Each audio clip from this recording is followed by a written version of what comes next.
ধরনের ডিস্টারবেন্স আসেনি। আবার ইন্ডাস্ট্রিয়াল পুলিশ, হাইওয়ে পুলিশ, আমাদের যে থানা পুলিশ, এগুলো এখন পর্যন্ত ভালো আছে।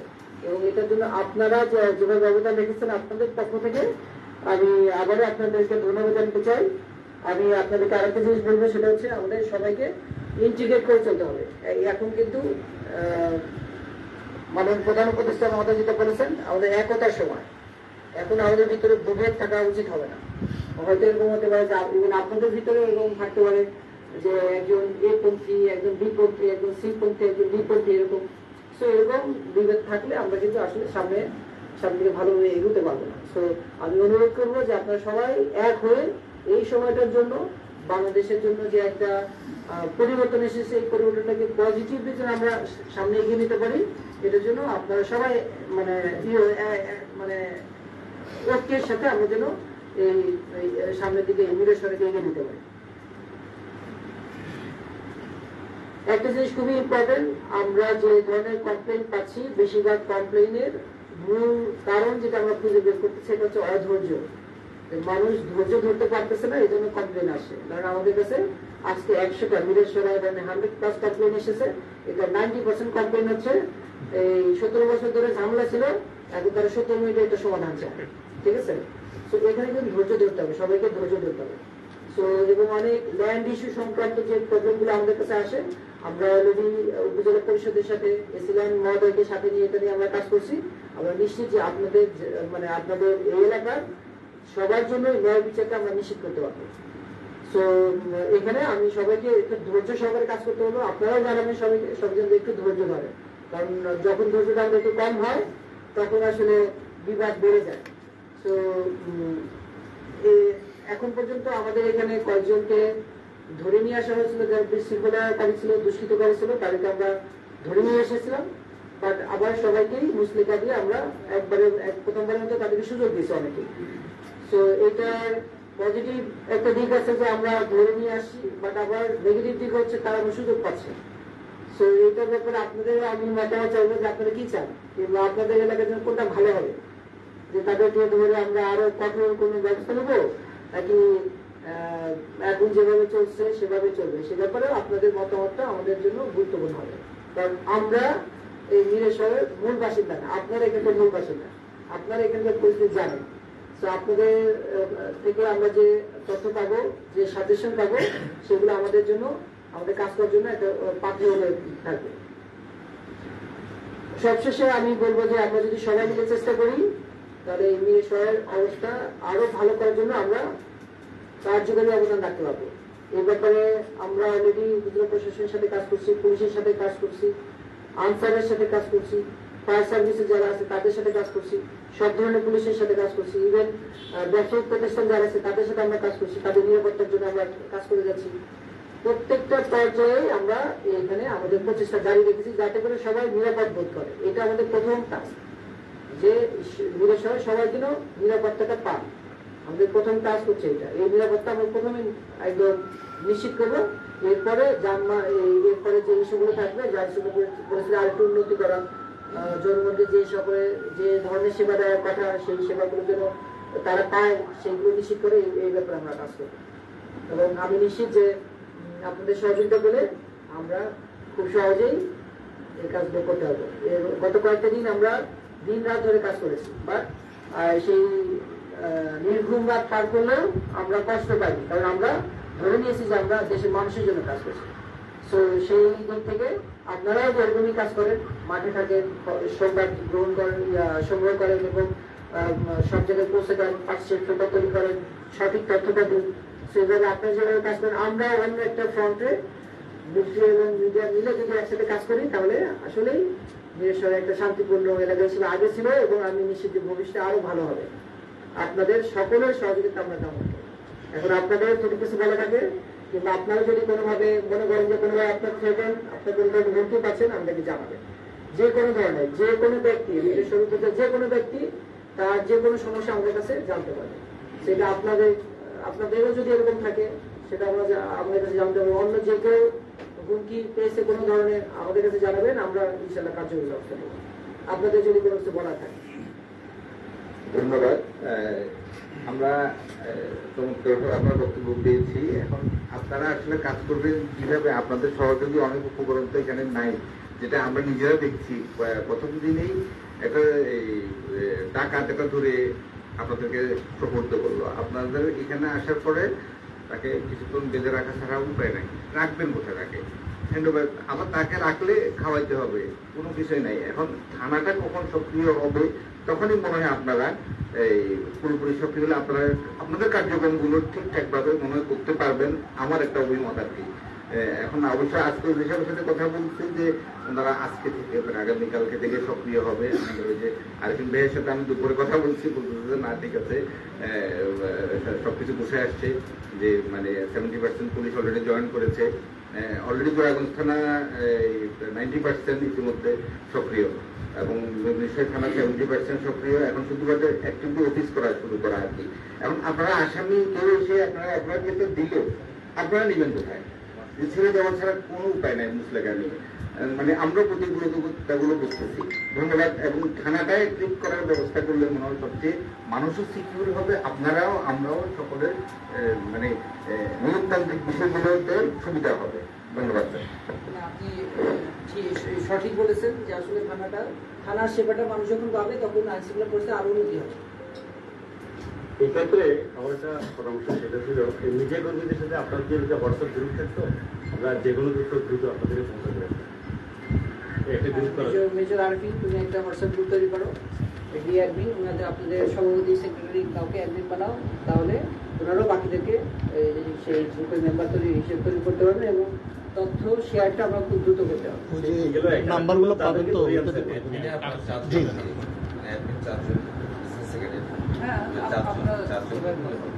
জি, আরেকটা জিনিস ছিল যাদেরকে ধরিয়ে আনছেন, সেটা আমরা মিডিয়াতে প্রচার করতে পারতেছি না। ওটা আপনাদের ভিডিও ছবি বা আমাদেরকে যদি হেল্প করেন, তারা কে কোথায় কিভাবে, তখন মিডিয়াতে আসবে, অন্যরা সতর্ক হয়ে যাবে।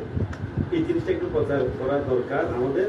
আরেকটা হচ্ছে অভিযোগ, এটা বাক্স রাখা দরকার বিভিন্ন গুরুত্বপূর্ণ জায়গাগুলোতে। সাধারণ মানুষ আপনাদের হয়তো রিং দিবে না, ভয় পাবে বা কাছাকাছি আসতে বাক্সে যখন থাকবে তখন তার অভিযোগটা সে সেখানে ফেলবে। এটা খুব দরকার। আরেকটা জিনিস হলো, ইতিমধ্যে যে জিনিসটা আমরা দেখতে পাচ্ছি সেটা হলো গত সোমবার থেকে সোম-মঙ্গল-বুধ যে 3 দিন যখন পুলিশ নাই, এখনো নাই, তো ফলে কি হলো, বিভিন্ন জায়গায় দুষ্কৃতিকারীরা যারা সবসময় ক্ষমতাসীনদের ছত্রছায়া থাকে, তারা আবার ঠিক তার মানে জায়গাটা পরিবর্তন করে আবার নতুন করে অপরাধ শুরু করছে। এদের তালিকা সবগুলো পুলিশের কাছে আছে। তো এদেরকে যদি একটু আইনের আওতা আনা যায় বা এরা কারা করতেছে সবাই জানে, তো অভিযোগ বাক্স থাকলেই ওখানে তাদের নাম ঠিকানা দিলেই আপনারা যদি একটা অভিযান চালান বা ওই এলাকাতেও যান, তাহলে কি ওনারা সচেতন হবে। আরেকটা হলো করের হাট, নীলেশ্বর এবং বাড়িহাট যারা ইতিপূর্বে ইয়াবা ব্যবসা করেছে, তারা কিছু লোক যাদেরকে করেছে ওই লোকগুলোকে আবার নতুন করে মানে একই ব্যক্তি পদ্মার আড়াল থেকে আমার নাকি ইয়াবা ব্যবসা শুরু করেছে। লোক কিন্তু নির্দিষ্ট, কিন্তু শুধু ড্রেস চেঞ্জ করে আবার শুরু করছে। এই ব্যাপারটাতে একটু সচেতন হলেই মনে হয় চেঞ্জ হয়ে যাবে ইনশাআল্লাহ। ঠিক আছে, আপনার পয়েন্টের জন্য ধন্যবাদ। আপনি অভিযোগ বক্সের কথা যেটা বলে এটা আমরা দেখবো, বাট এখন যেহেতু সবারই অভিযোগ বক্স থাকলে যেটা হয় যে কার কাছ থেকে অভিযোগটা আসলো এটা ভেরিফাই করা সম্ভব হয় না, এবং আসলে পুরো চিঠি কিংবা একটা মিথ্যা অভিযোগ থাকলে যখন ফোনে কথা হয় তখন কিন্তু এটা হ্যাঁ অন্য ব্যক্তি অন্য নাম্বার থেকে অনেক সময় একটা কমপ্লেন করেছে, আমাদের কাছে একটা ডকুমেন্ট থাকবে। যখন অভিযোগ বক্স হয়েছে তখন কিন্তু যে আপনার নাম দিয়ে একটা অভিযোগ দিয়ে দেবে, নামে ফোনটা একটা আইডেন্টিটি, তো যেটা ভেরিফাই করা সম্ভব হয় না। তারপরে আপনার কয়েকটা অবশ্যই ভ্যালিড, আমরা মানুষের কাছে ব্যবস্থা করতে পারি। আর যেহেতু সবার কাছে ফোন আছে, আমাদের ফোন নাম্বারগুলো আমরা শেয়ার করছি, তো আমি অনেকগুলো সমস্যা পাচ্ছি। আরো যদি মানুষের কাছে পৌঁছাতে হয়, অভিযোগ বক্সের মাধ্যমে যদি পৌঁছাতে হয়, আমরা পৌঁছাতে প্রস্তুত আছি। ধন্যবাদ। আর ইয়াবা ব্যবসায়িক মানুষ যেটা ব্যাপারে বলেন, আমাদেরকে তথ্য দিলে আমরা প্রয়োজন কার্যকরী ব্যবস্থা নেব।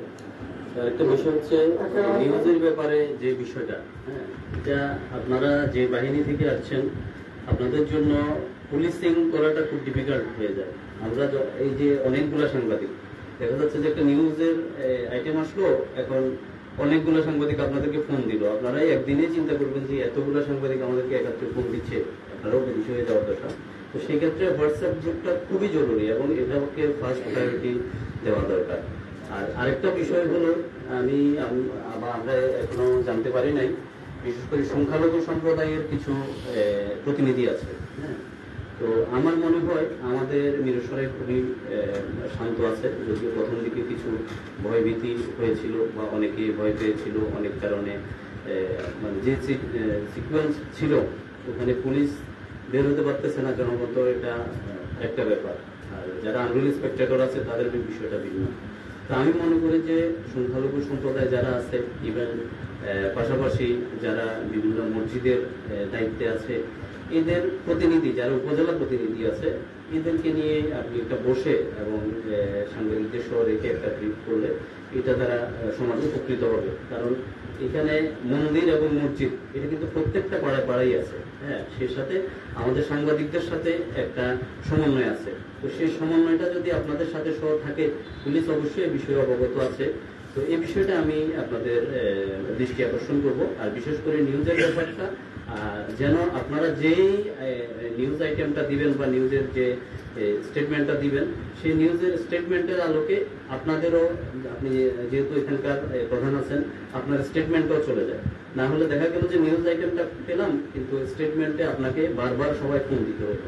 তো এই বিষয়টা নিয়ে একটু সচেতনতা জরুরি, যাতে আপনারাও হয়রানির শিকার না হন, আমরাও বারবার আপনাদেরকে বিরক্ত করতে না হয়। ধন্যবাদ। আপনি যথার্থ বলেছেন, আমাদেরকে স্মার্টলি কাজ করতে হবে, তাই না? তো আপনাদের সাথে যদি একটা গ্রুপ থাকে, একই প্ল্যাটফর্ম থাকে, হয়তো আমরা আমাদের তথ্যগুলো শেয়ার করতে পারবো, আপনারা সহজে পেয়ে যাবেন যে ওই দিন আমাদের কি কার্যক্রম হয়েছে, আমরা কি কি কার্যক্রম ব্যবস্থা নিয়েছি, যে ব্যবস্থাগুলো মানুষকে সহযোগিতা করছে, কিংবা আরো কি ব্যবস্থা নেওয়া উচিত, আপনাদের মতামত আপনারা তখন ওইভাবে দিতে পারবেন। এটা খুবই একটা ভালো একটা স্টেপ হবে। সংখ্যালঘুদের ব্যাপারে আমরা যথেষ্ট কনসার্ন, আপনারাও জানেন ইন্টারন্যাশনালি এই সংখ্যালঘুদের প্রোটেকশনের ব্যাপারেও কিন্তু একটা জনমত একটা আমাদের প্রয়োজন, তাই তো? এবং আলহামদুলিল্লাহ যে মিরসরাই এখন পর্যন্ত সেরকম কোনো কিছু হয়নি। আমি নিজে পেট্রোলিং এ গিয়েছি, সংখ্যালঘু সম্প্রদায় যেখানে থাকে তাদের সাথে কথা বলেছি এখানে, এবং আমি সবার বেশিরভাগের কাছ থেকে পেয়েছি যে তারা ভালো আছে। বাট তারপরেও অল্প একটা যে থ্রেট তাদেরকে দিয়েছে সেটা আমরা আমলে নিয়েছি এবং আমরা তাদের প্রোটেকশনের জন্য কাজ করে যাচ্ছি। এবং তাদেরকে মিলে যদি আমরা একটা সেশন করতে পারি খুবই ভালো হবে হয়তো। বাট আমরাও তাদের, অনেকেই হয়তো কর্মজীবী কাজ করেন, আপনাদের জন্য তো সংবাদ সংগ্রহ করা একটা কাজের অংশ, তাদের জন্য কাজ করে এখানে আসতে পারবে। সো আমরা যেটা করবো যে দরকার হলে আমরা তাদের কাছে পৌঁছে যাবো, তাদের নিরাপত্তা নিশ্চিত করবো। ধন্যবাদ। সালামালাইকুম। প্রথমে অভিনন্দন জানাচ্ছি, আপনারা দায়িত্ব নেওয়ার পর থেকে আমাদের বিষয়টি আমরা একটা জিনিস লক্ষ্য করছি, যে সকল জনগণ অন্যায় দুর্নীতি অনেক ঘোষণা যে সাথে জড়িত ছিল তারা মোটামুটি অনেকটা বিরোধ হয়ে গেছে। তো আপনারা তাদেরকে টেলিভিশন হিসেবে কাছ থেকে সাসপেক্ট করছেন, ধরে আসছেন, যখন আপনারা কল্পনা করছেন যে সে শতভাগী ক্রিমিনাল, সে অপরাধ করছে, তার শাস্তি হয়েছে, তাহলে আমি অনুরোধ করবো এই শাস্তিটা আপনারা জনসম্মুখে দিবেন। যদি জনসম্মুখে একজনকে শাস্তি দেন, আরো 10 জন দেখবে, এই শাস্তিটা প্রচার করে আরো 10 জন সতর্ক হয়ে যাবে, এবং তারা মহল্লায় খুব দ্রুততম সময় এই ক্ষমতা সাইন হবে, মানুষের মধ্যে একটা আতঙ্ক বিরাজ করবে, সবাই ভাববে যে সীমালাইনে আসছে, অনেককে পানিশমেন্ট দিয়েছে। এই ক্ষমতা যখন সবার মাঝে ছড়িয়ে যাবে তখন মোটামুটি অনেকটা তারা নিয়োগ হয়ে যাবে এবং গাড়াগাড়ি হয়তো এলাকায় তৈরি করবে, আমাদের এলাকায় শান্তি শৃঙ্খলা থাকবে। ধন্যবাদ সবাই। আপনার পয়েন্টের জন্য ধন্যবাদ। বাট আমরা আসলে প্রত্যেকটা নাগরিকের শ্রদ্ধা করতে চাই। কাউকে জনসম্মুখে পানিশমেন্ট দেওয়াটা আসলে আমি ব্যক্তিগতভাবে এটা মনে করি যে এটা সমর্থনযোগ্য না। কারণ দেশের আইনের কিন্তু সবার সামনে পানিশমেন্ট দেওয়া কিন্তু এরকম কোনো বিধান নাই, আছে কি? অনেক সময় আমরা ভাবি হতো যে না এটা শর্টকাট মেথড, কারণ এইভাবে করলে বেশি লোক হবে। বাট আমি ব্যক্তিগতভাবে প্রত্যেকটা নাগরিককেই সম্মান করতে চাই। হ্যাঁ, যে অপরাধী তার জন্য অপরাধ সিস্টেম আছে, আমরা এখন তার জন্য ডকুমেন্ট রেডি করে রেখে দিচ্ছি, থানা যখন চালু হবে তখন তারা ব্যবস্থা নেবে। যারা বুঝতে পেরে চলে যাচ্ছে তার মানে এই না যে তারা একদম ফ্রি। তাদের বিরুদ্ধে যে সেগুলো অভিযোগ ছিল সেগুলো প্রমাণ সহকারে, তাদের বক্তব্য এবং অন্যান্য সবকিছু সহকারে কিন্তু আমরা পরবর্তীতে এটা পাশ করবো। এটা মানে এটা এখানে এরকম কিন্তু না, ঠিক আছে? এবং আমি ব্যক্তিগতভাবে আসলে জনসম্মুখে শাস্তি দিতে আমি মনে করি যে না, এটা আমাদের দেওয়া উচিত না। আমাদের দেশের নাগরিককে আমরা সবাইকে আমাদের সম্মান করা উচিত, যে পর্যায়ে হোক না। ধন্যবাদ। আরেকটা বিষয় একটু যোগ করছি, আমাদের যে সহযোগিতা করার সময়টা একটু, কারণ আমাদের এখানে অনেকে ঢাকার পত্রিকায় কাজ করে, অনেকে চট্টগ্রাম পত্রিকায় কাজ করে। এখন আমাদের ঢাকার পত্রিকার নিউজগুলো পাঠানো, যারা পাঠায় সহকর্মীরা 3টার মধ্যে সবাইকে পাঠাতে হয়। তো আপনাদের ওই যে তথ্যগুলো ছবি কাউকে ধরা বা কি বিষয়, একটা ছবি এবং তথ্যগুলো আমাদেরকে হোয়াটসঅ্যাপ গ্রুপটাকে দিয়ে দিলে এবং কে তথ্যটা দিচ্ছেন ওনার একটু রেফারেন্সটা দিয়ে দিলে, এবং কি 3টায় এবং চট্টগ্রামের পত্রিকার জন্য আবার 7টা 8টা পর্যন্ত সময় থাকে। একটা ব্রিফিং 3টার মধ্যে, একটা ব্রিফিং 8টার মধ্যে আমরা পেলে আমাদের জন্য খুব সহজ হবে। ধন্যবাদ। ঠিক আছে, আপনাদের পয়েন্টটা ওই মতে মেজর আরেক থেকে এটা কোঅর্ডিনেট করবে। 3টার ভিতরে আপনারা একটা আপডেট পেয়ে যাবেন এবং 8টার ভিতরে আরেকটা পেয়ে যাবেন। এগুলো হচ্ছে রেগুলার আপডেট। আর ইমার্জেন্সি কিংবা ইনস্ট্যান্ট কোনো যদি বড় ধরনের ঘটনা ঘটে, এটা সাথে সাথে পেয়ে যাবেন।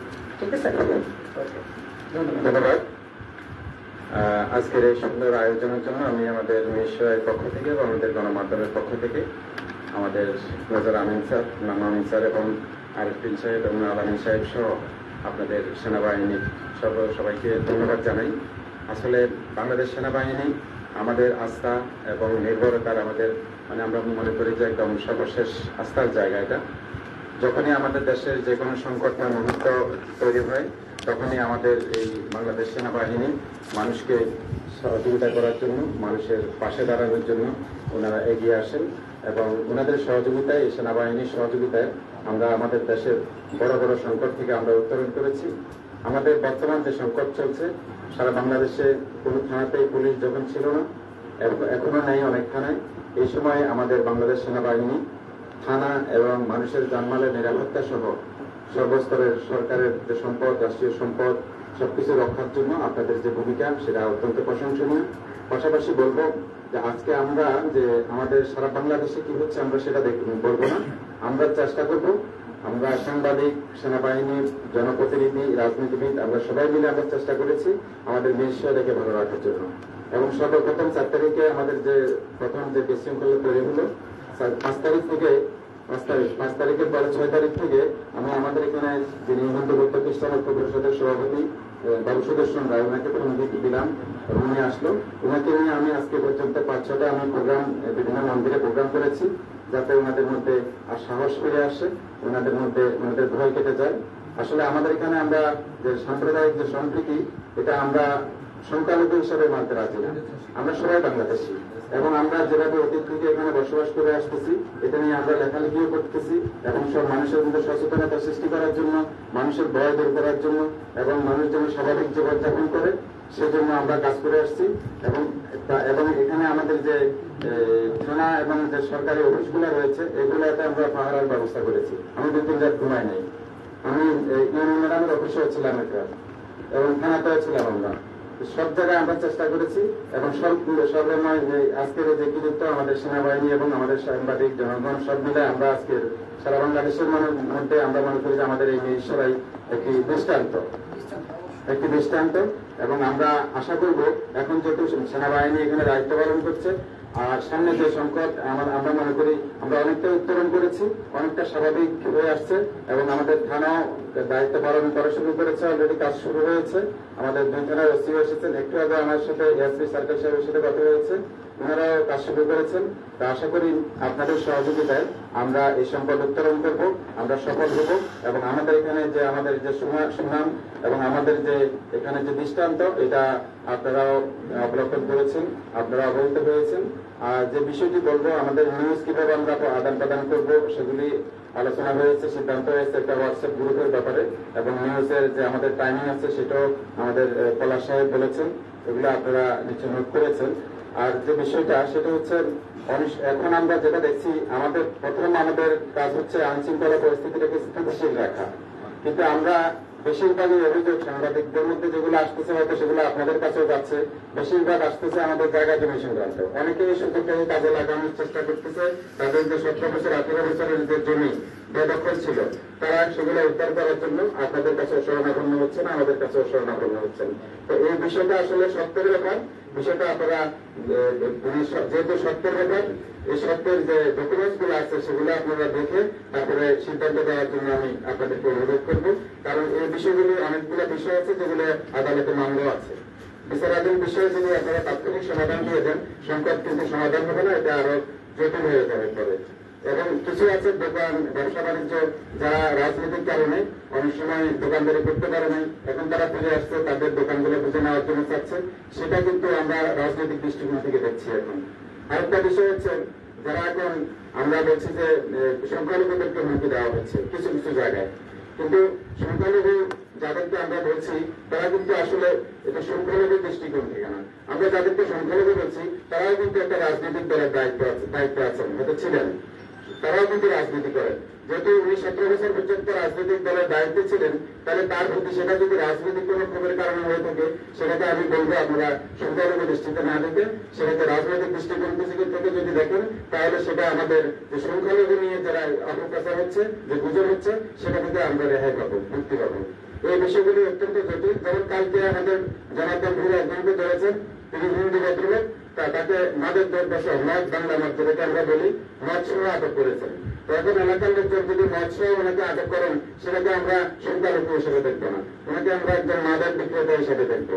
এখন কেউ যদি অপরাধ করে, আমি বলবো যে সে কোন দরকার সেটা বড় কথা নয়, কোন দলের সেটাও বড় কথা নয়। সে যদি দুষ্কৃতিকারী হয়, সে যদি অপরাধী হয়, আমরা তাকে অপরাধী হিসেবে ঠিক করবো, এবং অপরাধী হিসেবে তাকে আমরা বিবেচনা করে তার শাস্তি আমরা নির্ধারণ করবো। আরেকটি বিষয় হচ্ছে, আমাদের সেনাবাহিনী যে কোনো ঘটনাস্থলে যখন যায়, সেখানে কিছু উৎসাহী লোক সেখানে এসে তারাও সেখানে ভিড় করে। অনেক সময় দেখা যায় কি, যাতে তাৎক্ষণিকভাবে সেনাবাহিনী যাদেরকে উপস্থিত পায় তাদেরকে নিয়ে আসেন ক্যাম্পে। সেখানে যে আসলে সবাই যে অপরাধী তাও না, অনেক সময় দেখা যায় যে সেখানে গিয়েছে, কিন্তু সেনাবাহিনী হয়তো তাৎক্ষণিক সেখানে মানুষকে শান্ত করার জন্য, নিবৃত্ত করার জন্য হয়তো একসাথে নিয়ে আসে। পরবর্তীতে আপনারা যদি শাস্তি দিতে হয়, যাতে কোনো নিরপরাধ লোক যেন শাস্তি না পায়, এই বিষয়টি আপনারা খেয়াল রাখবেন। আমি আর বেশি কিছু বলবো না।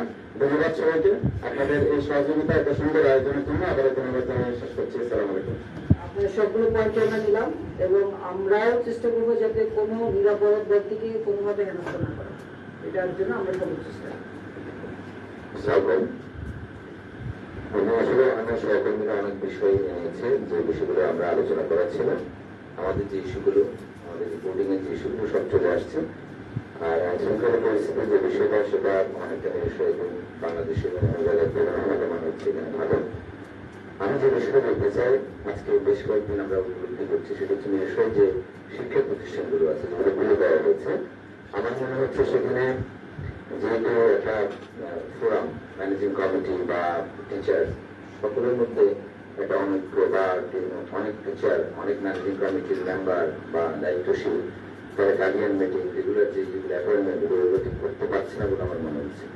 আপনার শিক্ষা প্রতিষ্ঠানগুলো আসলে কিভাবে সচল করা যায়, বা গার্ডিয়ানদেরকে কিভাবে ইয়ে করা যায় বাচ্চাদেরকে স্কুলে পাঠানোর জন্য। তারা কিন্তু একটা অযথা একটা ভীতির মধ্যে থেকে স্কুলে কিন্তু ঠিকভাবে বাচ্চারা আসছে না। যেহেতু আমি একটা স্কুলের সঙ্গে যুক্ত আছি, এই জন্য আমি এই পয়েন্টটা আপনার সামনে তুলে ধরছি। আপনার পয়েন্টটা ভ্যালিড। আমরা যদি দেখি যে এরকম স্টুডেন্টস টার্ন আউট খুবই কম, আমরা উপজেলা শিক্ষা অফিসার আছেন, শিক্ষা অফিসার আছে তাই না, তাকে নিয়ে আমরা এটা কাজ করে আমরা দেখবো যে এটা টার্ন আউট কিভাবে বাড়ানো যায়। এটা কি স্টুডেন্টদের পরিবার থেকে আসতে দিচ্ছে না, নাকি কি কারণে? এই কারণগুলো দরকার হলে আমরা সার্ভে করবো, গ্রাউন্ড থেকে সার্ভে করে এখান থেকে সবাই যেন স্কুলে আসে, এই ব্যবস্থা যদি এরকম প্রচারণা বাড়াতে হয় আমরা প্রচারণা বাড়াবো। স্কুলের যে কমিটি কিংবা যারা আছে তাদেরকে ইফেক্টিভ করে, যাতে করে স্কুলে নর্মালসি ফিরে আসে। বাট আমি কিন্তু জানি যে অনেকগুলো স্কুলই সাবেক কার্যক্রম চলছে। তো আরো যদি আমাদের ইফোর্ট দিতে হয় এখানে আমরা দেবো, যাতে করে স্কুলের সাবেক কার্যক্রম চলে। আর কমিটির ব্যাপারে যেগুলো বললেন, এগুলো আসলে আমরা শিক্ষা অফিসার কিংবা উপজেলা মাধ্যমিক শিক্ষা অফিসার যারা আছেন তাদেরকে নিয়েই আমরা এটা কাজ করে স্কুলের কমিটি যেগুলো আছে এগুলো আসলে সবগুলোতে যদি আমরা সেনাবাহিনীতে আমরা যারা আছে আমরা যদি এখানে ইনভলভ হতে চাই, তাহলে আমাদের মূল ফোকাসটা হয়তো চলে যাবে। এটা হয়তো কিছু জিনিস আছে যে ওই প্রতিষ্ঠানের কিংবা ওই চেইন অফ কমান্ডে যারা আছেন তাদেরকে এটার জন্য এগিয়ে আসতে হবে। হয়তো আমাদের সহযোগিতা লাগবে যে স্যার নিরাপত্তার ঘাটতির জন্য এখানে স্কুলে শিক্ষার্থী আসছে না, এরকম যদি পয়েন্ট থাকে দেন আমরা সেটাকে দেখভাল করি। যদি এরকম ইস্যু থাকে যে না হুমকি দিচ্ছে কিংবা কোনো ধরনের ঝুঁকি আছে জন্য আসছে না, তাহলে আমরা সেটার জন্য। বাট প্রত্যেকটা এরকম ব্যাপারটা এরকম না যে আমরা এখানে এসেছি সকল দায়িত্ব শুধু আমাদের উপরে নির্ভর করে, ব্যাপারটাও সেরকম না। তো আমাদের সবাইকে মিলেই চলতে হবে, যাদের যা দায়িত্ব সেই দায়িত্ব কিন্তু আমাদেরকে পালন করতে হবে। আপনার যদি কোনো ধরনের সহযোগিতা লাগে আমরা আছি, স্কুলগুলোকে কিংবা অন্যান্য পরিবেশ মানে আপনার কর্মপরিবেশ স্বাভাবিক রাখার জন্য কিছু করতে হয়, আমরা এটার জন্য মানে সর্বোচ্চ চেষ্টা করি। ধন্যবাদ। আরেকটা বিষয় সেটা হচ্ছে যেহেতু আমরা সংখ্যালঘুদের বিষয়ে আমরা আসলে এখন এই বিষয়টা তো সারা বাংলাদেশের একটি গুরুত্বপূর্ণ ইস্যু। আমাদের এখানে যারা নবগত খ্রিস্টান পরিষদের নেতৃবৃন্দ আছেন ওনাদের সাথে যদি আপনারা একটা মত বিনিময় প্রোগ্রাম করেন, সেখানে ইচ্ছে করলে আমাদের এখানে ইসলামী ফাউন্ডেশন আছে, ইসলামী ফাউন্ডেশনকে বলে আমাদের মসজিদ ভিত্তিক ইমাম সাহেব যারা আছেন এদের সাথে যৌথভাবে একটা প্রোগ্রাম করা যায়। আর যেহেতু এখানে বিভিন্ন বিষয়গুলি আমাদের দেশের এখন প্রত্যেকটা বিষয় কিন্তু রাজনীতির সাথে সম্পৃক্ত, এখানে যারা সিনিয়র রাজনীতিবিদ আছেন তাদের সাথে আপনারা একটা মত বিনিময় করতে পারেন। এবং অনেক সময় এখানে এই সংকটকালীন মুহূর্তে এখানে স্থিতিশীল অবস্থা রাখার জন্য আমরা কিন্তু রাজনীতিবিদদের সহযোগিতা নিয়েছি, কারণ এই যারা এখানে এই অপকর্মগুলো করে তারাও কিন্তু রাজনীতিকে তাদের কথাগুলো শোনে, এবং ওনারা যদি চুপ থাকতে বলে চুপ থাকে, এবং ওনারা যদি ভিতর থেকে নাড়াচাড়া করে তাহলে কিন্তু ওরা কিন্তু অস্থিরতা সৃষ্টি করে। তাহলে এই জায়গাগুলোতে যদি আপনারা নক করেন তাহলে আমাদের এখানে দ্রুত আমরা আরো এটা থেকে রিকভারি করতে পারবো। আমরা প্রত্যেকটা সেক্টরের স্টেক হোল্ডার যারা আছেন তাদের সাথে আমরা যোগাযোগ করার চেষ্টা করছি, যাতে করে কোনো ধরনের অরাজকতা কিংবা নৈরাজ্য এখানে তৈরি না হয়। তো এটা যে আমরা প্রত্যেক লেয়ারের প্রত্যেকটা দলের স্টেক হোল্ডারদের সাথে আমরা যোগাযোগ করার চেষ্টা করছি, ঠিক আছে, যাতে করে কোনো ধরনের সমস্যা না। আর সংখ্যালঘুদের ব্যাপারে আপনি যেটা বলুন, আপনিও তো বলেছিলেন, আমরা এটা করতে পারি, করবো ইনশাআল্লাহ। আজকে আয়োজনের জন্য আপনাদের ধন্যবাদ জানাচ্ছি। আমি যে বিষয়টা বলছি সেটা হলো আপনার আজকে ঘুরতে গেলে চলতি মাসের শুরু থেকে আমরা আমাদের এখানে যে ইউনিয়ন পরিষদ রয়েছে, ইউনিয়ন পরিষদ রয়েছে, ওখানে আজকে প্রায় 10 থেকে 12 দিন ধরে একটা সাধারণ নাগরিক একদম সেবা থেকে বঞ্চিত মানুষের দ্বারা তাদের যে অনেক গুরুত্বপূর্ণ প্রোগ্রামের প্রয়োজন হয়, যেগুলো আপনার পরিষদ থেকে পৌরসভা থেকে নিতে হয়।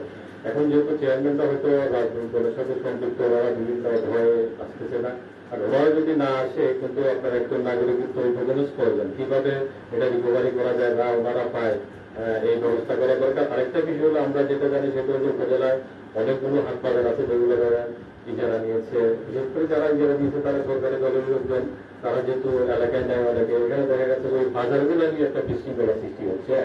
এই পক্ষ এই টাকা তুলতেছে, ওই টাকা তুলতেছে, এখানে একটা বিশৃঙ্খলা সৃষ্টি হলে আস্তে আস্তে এটা হবে আর প্রবল হতে পারে, এই বিষয়টা দেখা দরকার।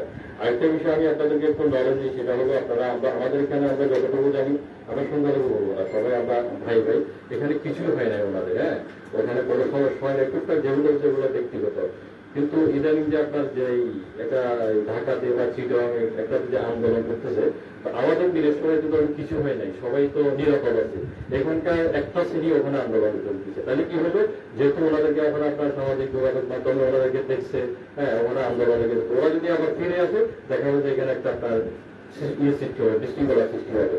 এই বিষয়টা আপনাদের আমি নজর দিলাম। ধন্যবাদ। আমরা নোট করে রাখছি, ইনশাআল্লাহ আমরা কাজ করব। আসসালামু আলাইকুম। আপনি শুরুতে একটা বিষয় বলেছেন, সেটা হচ্ছে সকলের নিরাপত্তা নিশ্চিত করা আমাদের প্রথম কাজ। তো নিরাপত্তা বলতে যানমাল এগুলাই তো বুঝেছেন। তো আমি আমার বাড়ি যেহেতু একদম সীমান্তে, তো ওই বিষয়টা এখানে আপনাদের একটু নলেজে দেওয়ার জন্য বলা। সেহেতু ওই সীমান্তে দুটা বালুর ঘাট আছে, একটা হচ্ছে ধুমঘাট, একটা হচ্ছে সুদুপুর। তো যেহেতু ক্ষমতাসীন দল, পূর্বের ক্ষমতাসীন দল এখানে দীর্ঘদিন ধরে ব্যবসা করেছিল, এখানে বিশাল একটা কর্মযোগ্য বালুর ব্যবসা। তো এখন তারা সবাই পলাতক। তো ইদানিং ওইখানে ওরা পলাতক, এই সুযোগে বিভিন্ন মহল, বিভিন্ন গ্রুপ ওইখানে প্রতিদিন দখল বেদখল প্লাগ লাগানো, ওই যে যেটা বলে সহিংসতার একটা সম্ভাবনা প্রকট আকার ধারণ করতেছে, তারা নিজেরা ভাগাভাগি করতেছে। তো এখন পর্যন্ত এরকম কিছু ঘটনায়, তবে আমি নিশ্চিত যে এই ভাগাভাগিটা নিয়ে খুব শীঘ্রই খুব বড় ধরনের ওইখানে ঝুঁকি রয়েছে। তো ওই বালুঘাট যে 2-3টা তারা তো সবাই সরাতো, তো আপনারা ওটা নিয়ে করছি চিন্তা করছেন যে ওখানে কোনো হস্তক্ষেপ করবেন কিনা। আর আমরা যারা সংবাদকর্মী তারা অনেকে বিগত সরকারের আমলে আমরা তাদের সাথে হয়তো অনেক জায়গায় অনেকে ব্যবসা বাণিজ্য করেছি। তখন আমরা আমাদের যে যানবাহন নিরাপত্তার যে বিষয়টা বলি, আমরা আমাদের যানের নিরাপত্তা কিন্তু মালের নিরাপত্তাটা দিচ্ছেন কিনা সেটা একটা বিষয়। তো আসলে বিষয়টা আপনি কিভাবে বুঝতেছি না। আমরা ওই যে ব্যবসায়িক যে দুটা ঘাট, ওই দুটা ঘাট নিয়ে আপনার চিন্তা আছে না আমরা প্রত্যেকেরই যানবাহনের নিরাপত্তা নিশ্চিত করার জন্য এখানে এসেছি। আপনাদের যদি কোনো ঝুঁকি থাকে, হুমকি থাকে, আপনাদেরকে জানাবেন। আমরা সেই ঝুঁকিপূর্ণ এলাকায় কিংবা যে আপনাদেরকে হুমকি দিয়েছে তাদেরকে আমরা ডিপোলাইজ করবো, ঠিক আছে? আপনারা নিরাপদে এই এলাকায় চলতে হবে, এটা এতটুকু নিশ্চয়তা আমি আপনাকে দিচ্ছি। আপনারা আপনি যে তথ্যটা দিলেন সেই তথ্যের উপর ভিত্তি করে আমরা যদি স্পেসিফিক থাকে, এটা অনেক সময় তথ্যগুলো তো আমরা আনস্পেসিফিক বলি যে স্যার এখানে দখল করতেছে বা কারা দখল করতেছে, তাদের কন্ট্যাক্ট নাম্বার কি, তাদের পরিচয় কি, এইরকম ডিটেলস যদি কিংবা দখল করতেছে কোনো সিসিটিভি ফুটেজ ছবি এরকম যদি থাকে আমরা সাথে সাথে ব্যবস্থা নিতে পারবো। আদারওয়াইজ শুধুমাত্র একটা অভিযোগের প্রেক্ষিতে দিয়ে আমাদের ইফেক্টটাও নষ্ট হয় এবং মানুষকে অযথা হয়রানিও করা হয়। সো আপনাদের যে কোনো ধরনের অভিযোগ কিংবা এরকম কোনো কিছু থাকলে স্পেসিফিক ইনফরমেশন কিংবা অভিযোগ সাথে যদি কিছু প্রমাণ থাকে আমরা সাথে সাথে কার্যকরী ব্যবস্থা নিতে পারবো। আমরা আপনাদের যানবাহনের নিরাপত্তা নিশ্চিত করার জন্য এখানে এসেছি।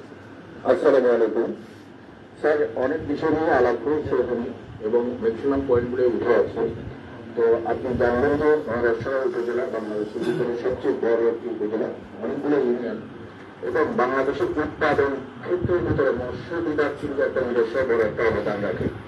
আর এই বিভাগটাই মাছের যে চাষটা এটা চরভিত্তিক। তো এখানে যথেষ্ট আলোচনা হয়েছে যে আপনাদের পেট্রোলিং এর ব্যাপারে এবং বিভিন্ন জন আমার সহকর্মী সিনিয়র ভাইরা বলছেন। আপনি জানবেন যে স্যার এখানে মৎস্য সেক্টরে যে চাষিরা যারা মাছ চাষ করে তারা কিন্তু মধ্যরাতে মাছগুলো ধরে, মেবি রাত 1টার পরে জাল নামায়, 3টা-4টা নাগাদ এগুলো ট্র্যাক লোড করে এবং 5টা নাগাদ এগুলো বাজারে নিয়ে যায়। এখানে যে উপজেলায় যতগুলো বাজার আছে শনি থেকে শুক্র পর্যন্ত এক সপ্তাহে বা এই লোকেশন অনুযায়ী এক একটা দিন কিন্তু সকাল 6টা থেকে 10টা পর্যন্ত পাইকারি বাজারগুলো আছে। তা আপনাদের পেট্রোলিং এর যে বিষয়টা ওয়াচ ভিত্তিক রেড হোয়াইট ব্লু যে ওয়াচগুলো আপনাদের আছে, তা আমি বলবো মর্নিং ওয়াচে যারা রিকোয়েস্ট থাকবে যে তারা যদি একটু পেট্রোলিংটা স্যার আপনারা একটু বাড়াইয়ে দেন তাহলে জনমনে একটু আশ্বাস আসবে, বাজারে লোকজন উঠতে একটু তারা যে আতঙ্ক আছে আতঙ্ক কেটে যাবে। স্পেশালি জন্য আমাদের বাড়িঘরের পশ্চিম পাশে জোয়ারগঞ্জ থানার পশ্চিম পাশে যে প্রজেক্ট বাজারটা রয়েছে ওখানে যে মৎস্য চাষিরা যে মৎস্য উৎপাদন করতেছেন এটা কিন্তু দেশে এবং সারা বাংলাদেশে একটা সারা ফেলেছে। ময়মনসিংহের পরে চট্টগ্রাম বা রাজশাহী। তো আমি বলবো যে মধ্যরাতে যদি বৈচিত্র্যের কোনো পেট্রোল আপনাদের কোনো ইয়ে থাকে বিবেচনা রাখবেন আর কি। ধন্যবাদ। আসসালামু আলাইকুম। হ্যাঁ, আপনারা যদি লোকেশনগুলো দিয়ে দেন যে স্যার আমাদের এই লোকেশনগুলোতে পেট্রোলিং প্রয়োজন কিংবা এখানে নিরাপত্তা প্রয়োজন, আমাদের পেট্রোলিং কিন্তু 24/7 চলমান, ঠিক আছে? তো আমরা হয়তো ওই সময়ে ওই জায়গাগুলো নিরাপত্তা নিশ্চিত করতে পারবো। এবং যেহেতু এটার সাথে মানুষের জনজীবনে একটা সম্পর্ক আছে, যেহেতু বাজারে যাচ্ছে সেই মাছগুলো এবং মানুষের আমিষের চাহিদা পূরণ করছে, একটা বড় একটা অবদান রাখছে, সেইখানে আমরা সহায়তা করতে পারলে আমরা খুশি হবো, ঠিক আছে? আপনার পয়েন্টের জন্য অসংখ্য ধন্যবাদ। মেজর আরিফিন এটা লুক আফটার করবে এবং আমি নিশ্চিত যে আপনার যদি যে পয়েন্টগুলো দেবেন যে কিংবা যে পুকুরগুলো কিংবা যে এলাকাগুলোতে এরকম থাকে সেই এলাকাগুলো আমাদের পেট্রোলের আওতাধীন চলে আসবে। ধন্যবাদ। আসসালামাইকুম। এখানে আমাদের মোহনা টিভির কামরুল সাহেব বালি মামলার ব্যাপারে যেটা বলছেন, এখানে বালি যেখানে তোলা হয় এটা হচ্ছে এক পাশে আমাদের চট্টগ্রাম সীমানা শেষ, আরেক দিকে ফেনী সীমানা শুরু, মাঝখানে ফেনী নদী। ফেনী নদী থেকে ফেনীর অংশ থেকে বালি তোলা হয়, চট্টগ্রাম অংশ থেকে বালি তোলা হয় পেপারে।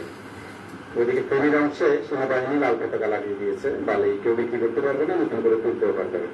আর আমাদের এই অংশে এটা হচ্ছে যখন যে সরকার থেকে ওই সরকারের লোকেরা এই বাড়িগুলো তোলে, এখানে যে এলাকায় সরকারের থেকে লিজ নেওয়া হয় তার থেকে অনেক বাইরে গিয়ে বালি তোলা হয় এবং কৃষি জমিগুলোকে কেটে কেটে বালি করে বলগাট দিয়ে এগুলো বিক্রি করা হয়। এটা নিয়ে অনেক সময় মিটিং এ আলোচনা হয়েছে, আমরা অনেক ইউজ করেছি, কিন্তু এগুলো রাজনৈতিক ছত্রছায়া হওয়ার কারণে কখনো এগুলো বন্ধ হয় না। এখন যার কারণে এগুলো নিয়ে অনেক সময় রক্তক্ষয়ী সংঘর্ষ হয়। এখন যেহেতু কোনো সরকার নাই, এখন যেহেতু আপনারা আছেন, আপনারা কি এটা বন্ধ করবেন কিনা, যেভাবে এখানে 1 লাখ টাকা দিয়েছে? আমরা এই ব্যাপারে উপজেলা পরিষদের সাথে কথা বলবো, কথা বলে আগের হিস্ট্রিটা কি, ট্রেনটা কি এবং আসলে কি হওয়া উচিত, আদর্শিক পরিবেশে কি হওয়া উচিত সেটা আমরা সেটার উপরে কথা আলোচনা করে একটা ব্যবস্থা নেব।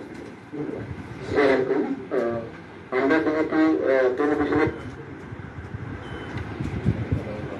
হ্যাঁ, সেক্ষেত্রে আমাদের যে আপনারা যদি কোনো অভিযান করে থাকেন, সেক্ষেত্রে আমাদেরকে আগে বললে বা আমরা আপনাদের সাথে গেলে বা তথ্যগুলো তুলে ধরলে সেটা আমাদের ভালো হতো। কারণ আপনি অভিযান করে আসবেন, আমাকে একটা ছবি দিলেন বা স্ক্রিপ্ট নিয়ে দিলেন, সেক্ষেত্রে আমার নিউজ করে পৌঁছাতে হবে না। কারণ আমার নিউজ বলতে গেলে আমি সেগুলো নিউজ চাইতে হবে এবং আপনাদের ওগুলো ফুটেজগুলো বাইরে করতে হবে। সেক্ষেত্রে যারা টেলিভিশনে কাজ করেন তাদেরকে আপনাদের সাথে একসাথে কাজ করা চায় কিনা বা আপনাদের কোনো পরামর্শ আছে কিনা? আপনারা যদি মনে করেন আমাদের সাথে আসবেন, you are welcome, there is no issue. আসেন আপনি আমাদের সাথে। এখানে একটা বিষয় আছে, সেটা হচ্ছে যে আপনারা যদি আবার যাওয়ার আগে চলে যাচ্ছেন আমাদেরকে বলেন, কথাটা কিন্তু আবার গোপন থাকবে না। ওটা প্রয়োজন নাই। আপনি যেটা চান ইউ আর ওয়েলকাম, সমস্যা না। আপনি যদি বলে দেন যে ঠিক আছে তারা কিন্তু আসে, আই ডোন্ট মাইন্ড। আমার পেটের যদি ধারণ করতে হয় সেক্ষেত্রে আমার দয়া লাগবে, সমস্যা নেই, আপনারা যেতে পারেন। এই ক্ষেত্রে আমি একটা কথা বলতে চাই, সেটা হচ্ছে যে যারা টিভি সাংবাদিক রয়েছে, আমরা এটাই দেখেছি আমাদের উপজেলা প্রশাসন থেকে এত অনেক অভিযানে যাচ্ছেন, আমাদেরকে বলা হয় না, পরে 6 সেকেন্ড বা 8-10 সেকেন্ডের কিছু ভিডিও ক্লিপ নিয়ে আমাদেরকে দেওয়া হয়। আপনারা কিন্তু যদি আমাদের যে হোয়াটসঅ্যাপ গ্রুপ করবেন, আপনারা কিন্তু সেভাবে দিতে পারেন। আরেকটা ঠিক আছে, এই ক্লিপগুলো যদি আমাদের এন্ডে থাকে, আমরা যদি করতে পারি, তাহলে আমরা অবশ্যই আপনাদেরকে দিয়ে সহযোগিতা করবো। আমাদের অ্যাকশন ক্যাম আছে, বডি ক্যাম যেগুলো এগুলো আছে, আমরা যখন অপারেশন যাচ্ছি কিংবা কোথাও যাচ্ছি আমরা এগুলো চালু করে যাচ্ছি।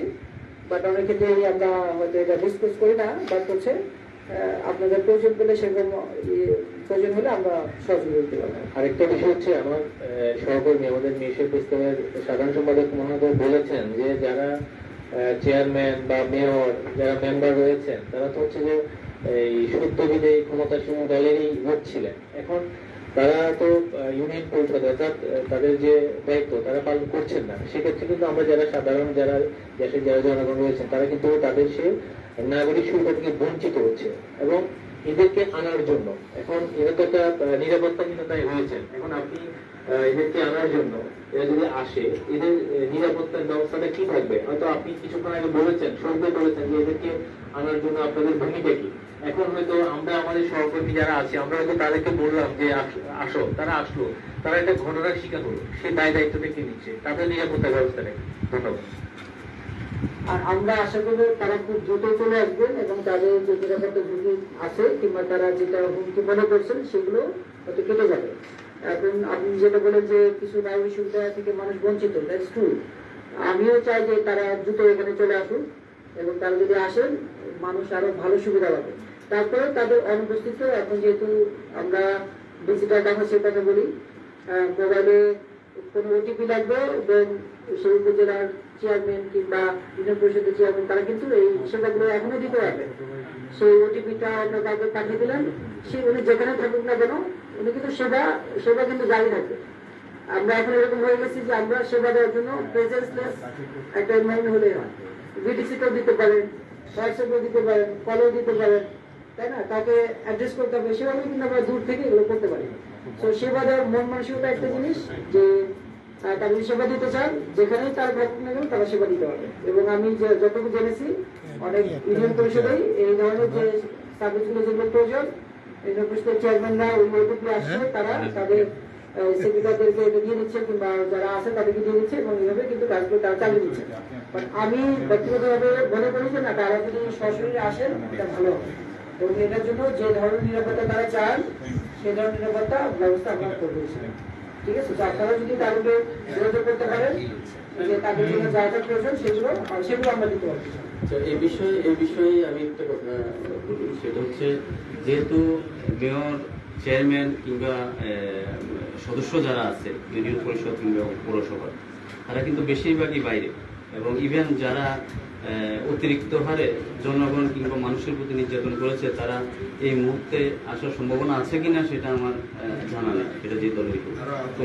হ্যাঁ, তো সেই ক্ষেত্রে একটা আমার মনে হয় একটা ওয়ে আছে, সেটা হলো ইউনিয়ন পরিষদের সচিব যারা, তারা যেহেতু গভর্নমেন্ট কর্মকর্তা, তাদের প্রতি যদি আপনারা এবং মাননীয় উপজেলা নির্বাহী কর্মকর্তার সমন্বয়ে একটা নির্দেশনা থাকে, আর ওটা নিয়ে এখানে হয়তো একজন প্যানেল মেয়র বা প্যানেল চেয়ারম্যান, মানে যেটা ইউপি সদস্য প্যানেল চেয়ারম্যান হয় যে কোনো একজন, তাদের যদি কোনো একজনকে যদি প্রত্যেকে এতে পাওয়া যায়, কারণ এই মুহূর্তে স্থানীয় সরকার মন্ত্রণালয়ের এই বিভাগটা সবচেয়ে দুর্বল, এবং এটা ছাড়া আমরা টোটালি অচল, এবং এটা ছাড়া আমরা উপজেলায় আসতে পারবো না, এটা ছাড়া আমরা ইউনিয়ন পরিষদে যাইতে পারবো না, তো প্রয়োজনের সময়টা কিন্তু খুবই জটিল। আর এই মুহূর্তে আমাদের গত 25-26 দিনে বাংলাদেশের যে ক্ষতিটা হয়েছে, হ্যাঁ, সেই ক্ষতিটা যদি আমরা আমাদের বর্তমান অন্তর্বর্তীকালীন সরকারের সাথে সমন্বয় করে চলতে চাই, আমাদের স্থানীয় সরকারের যে বিভাগগুলো আছে এগুলোকে অবশ্যই সচল করতে হবে, এবং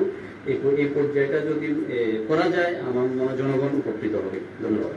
আপনার পয়েন্টটা আমরা নোট করে রাখলাম। ইনশাআল্লাহ আমরা উপজেলা প্রশাসনের সাথে কথা বলে এটা যত দ্রুত আমরা মানুষকে সেবা দেওয়ার মতো একটা পরিবেশ তৈরি করতে পারি সেটা আমরা নিশ্চিত করতে পারি। আচ্ছা, কাছে কিছু বলবেন? আসলে টাইম খুব কি হয়ে যাচ্ছে, অনেকে কিন্তু করে না, একদম শেষ প্রান্ত যাবে। আমার মনে হয় কারো কথা থাকার কথা। ক্যাম্প কি একটা নাকি দুটা? আমাদের তো থানা দুটা। সর্বশেষ একটা কথা বলবো, যেহেতু আমরা আজকের এই প্রাণবন্ধায় মত বিনিময় সভা আমরা করেছি, সবাই কথা বলার সুযোগ পেয়েছি, আমাদের অনেকগুলি কথা এসেছেন, তারা এগুলো নোট করে নিয়েছেন, আশা করি এর সুফল মিরসরাইবাসী পাবেন। তবে আরেকটা বিষয় খেয়াল রাখার জন্য অনুরোধ করবো আমাদের সেনাবাহিনীর কর্মকর্তা মহোদয়দেরকে, যে আমাদের এখানে রাজনৈতিক বিভাজন আছে। এখন যেটা আমরা শুনতে পাচ্ছি বিভিন্ন জন থেকে, রাজনৈতিক প্রতিপক্ষকে গায়ের করার জন্য ভুল তথ্য দিয়েও কিন্তু করা হচ্ছে। এতে করে যদি এরকম কোনো ঘটনা আপনাদের কাছে অভিযোগ করা হয়, সেক্ষেত্রে যদি আপনারা সেটার কোনো তদন্ত করে প্রমাণ না পান, তাহলে তাদেরকেও আইনের আওতায় যদি নিয়ে আসা হয়, সেটা যদি প্রকাশ করা হয় আমাদের মাধ্যমে, তাহলে এটা বন্ধ হয়ে যাবে। আমাদের ওই যে সিনিয়র সাংবাদিক আমাদের কাশ্মীর ভাই, ওনাকে কিছু বলার জন্য একটু অনুরোধ করবো। আসলে আপনাদের সাথে তো কথাবার্তা হয় নাই, কাজের পেশাগত কাজেই হয়তো হবে, সেই জন্য আপনাদের এই উদ্যোগ অনেক ভালো, অনেক সাথে কথা বলেছি, কথা অনেক শেষ, এই জন্য কথা বলতেছি না, কথা তো সব চলে আসছে। আমার একটা জিজ্ঞাসা ছিল যে সেটা হলো যে আপনাদের ক্যাম্প কি একটা না দুটা? আমাদের থানা তো দুটা। আসলে অনেক কিছুই তথ্যগুলো আমরা ডিসকাস করি না, আমরা আপনার সাথে আছি। আমাদের 16 ইউনিয়ন 2 পৌরসভা, আমাদের মানে দূরত্ব অনেক বেশি, এজন্যই ভৌগোলিকভাবে আমাদের এখানে দুটা থানা করা হয়েছে জনগণের সেবা দ্বার প্রান্তে পৌঁছে দেওয়ার জন্য। সেটাই জানতে চাচ্ছিলাম, যদি আপনি সেন্ট্রাল থেকে এই উপজেলা লেভেল থেকে যদি আপনাকে ঘাট পৌঁছাতে হয়, ততক্ষণে কিন্তু অনেক ক্ষতি হয়ে যায়। একইভাবে শাহেরখালি পৌঁছাতে হয়, অনেক ক্ষতি হয়ে যায়, এবং আপনারা যেহেতু চিনেন না, জানেন না। আমাদের ডেলিভারি টিম আছে, আপনার জোড়ার বোঝের জন্য ডেলিভারি টিম আছে, নিরাশয়ের জন্য ডেলিভারি টিম আছে। আপনি যেখানে থাকি না কেন, এই টিমটা আমাদের সবসময় আলাদা আলাদা। এটাই জানতে চাচ্ছিলাম। আর আপনারা আরেকটা জিনিস ইউজ করতে পারেন, সেটা হচ্ছে এই কথাটা কেউ বলে নাই, আমাদের গ্রাম পুলিশ আছে কিন্তু প্রত্যেক এলাকায়। গ্রাম পুলিশটা আপনাদেরই গভর্নমেন্ট সার্ভেন্ট। গ্রাম পুলিশের নাম্বারগুলো যদি আপনাদের কাছে থাকে, এই যে আমরা যে বলি, কেউ যদি বলে অমুক ওয়ার্ড অমুক জায়গায়, তাহলে এই গ্রাম পুলিশ কিন্তু আপনাকে একবারে স্পেসিফিক ওই জায়গায় একেবারেই পৌঁছায় দেবে। আপনাকে অসংখ্য ধন্যবাদ। অলরেডি আমরা এটা নিয়ে ওয়ার্কআউট করেছি, এবং উপজেলা পরিষদ থেকে আপনার গ্রাম পুলিশের একটা পুরো লিস্ট আমরা নিয়ে নিয়েছি। Thank you. We are working on it, ঠিক আছে? মানে we are not sitting idle. আমরা এখানে নিরাপত্তা ব্যবস্থা ভালো রাখার জন্য আমাদের থেকে যদি কষ্ট করতে হয়, we are working on that. এবং আমরা চাই যে আপনাদের সকলের সহযোগিতায় নিরাপত্তা ব্যবস্থা আমরা আরো ভালো রাখতে পারবো। ধন্যবাদ সবাই।